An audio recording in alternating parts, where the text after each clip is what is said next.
झारखंड राज्य कर्मचारी चयन आयोग यानी जेएसएससी आयोग झारखंड में कोई भी परीक्षा पारदर्शी तरीके से बिना किसी विवाद के करा ले, नियुक्तियां बिना किसी गड़बड़ी के हो जाए, परीक्षा की तारीख जारी हो और वह किसी दूसरी परीक्षा से न टकरा जाए।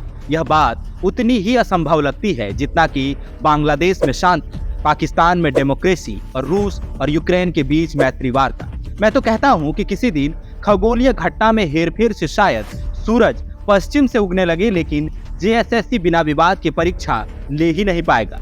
हमने कितनी कोशिश की है कि जेएसएससी को न छेड़ा जाए, क्यों ही कोसना है, वो अपना काम करें और हम अपना, लेकिन ऐसा संभव नहीं हो पाता। आयोग कोई ना कोई कारनामा ऐसा कर जाता है कि हमें कहना पड़ता है।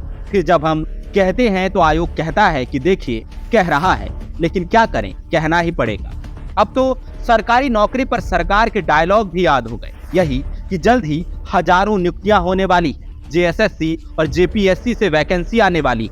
हम 2 महीने में 35,000 नौकरी देंगे, सितंबर में 45,000 सरकारी पदों पर नियुक्ति होगी।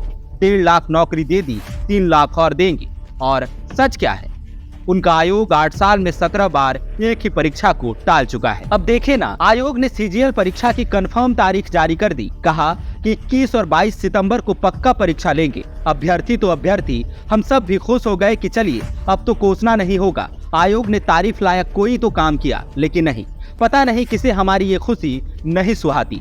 थोड़ा कैलेंडर खंगाला, सरकारी वेबसाइटें देखी और चेहरे पर आई हंसी काफूर हो गई। पता चला कि जिस 21 और 22 सितंबर को जेएसएससी सीजीएल की परीक्षा होने वाली है, ठीक उसी समय जेपीएससी वन सेवा पदाधिकारियों की नियुक्ति के लिए परीक्षा लेगा। ठीक इसी समय सेंट्रल एसएससी की परीक्षा भी होगी और इसी तारीख को यूपीएससी मेंस की भी परीक्षा होगी। चलिए, यूपीएससी मेंस को छोड़ भी दे तो जिन्हें सीजीएल की परीक्षा देनी है, उनमें से कई लोग सेंट्रल एसएससी और जेपीएससी वन सेवा पदाधिकारी भर्ती परीक्षा में भी शामिल होंगी। जेएसएससी ने जैसा शेड्यूल दिया, कैसे मुमकिन होगा?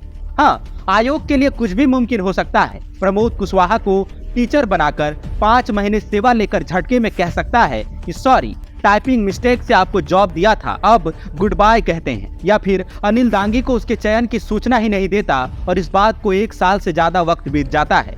आयोग कुछ भी कर सकता है, कभी टाइपिंग मिस्टेक कर सकता है, कभी अभ्यर्थी को मेल या मैसेज भी नहीं भेज सकता है, कभी उसकी पुख्ता सुरक्षा व्यवस्था को भेद कर पेपर लीक हो जाता है, तो कभी जिस एजेंसी को खुद ही ब्लैकलिस्ट किया था उसी को दूसरी परीक्षा कराने की जिम्मेदारी सौंप देता है।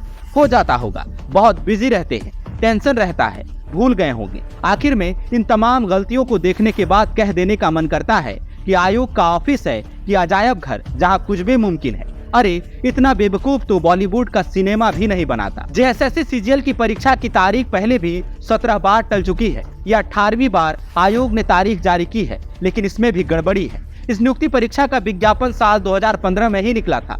2017 में एक दफे परीक्षा भी हो गई थी, लेकिन फिर रद्द कर दी गई। फिर 2018, 2019, 2021, 2022, 2023 और फिर 2024 बीतने को है। आयोग परीक्षा ही नहीं ले पा रहा है। कभी पेपर लीक हुआ तो कभी ये परीक्षा दूसरी परीक्षा की तारीख से टकरा गई, कभी नियोजन नीति बदल गई तो कभी सरकार, जो अभ्यर्थी कभी 22 के थे अब 31 के हो गए। कईयों की शादियां टूटी तो कईयों ने आत्मनिर्भर होने का सपना छोड़ शादी कर ली। लेकिन आयोग को क्या फर्क पड़ता है? अधिकारी और कर्मियों को वेतन और भत्ता मिल रहा है, मस्त जिंदगी कट रही है, आराम से दफ्तर में बैठे बैठे टाइपिंग मिस्टेक कर रहे हैं। इधर सरकार रोज सरकारी नौकरी का नया नया आंकड़ा सुना रही। क्या कहें, कहब तो लग जाई धक से।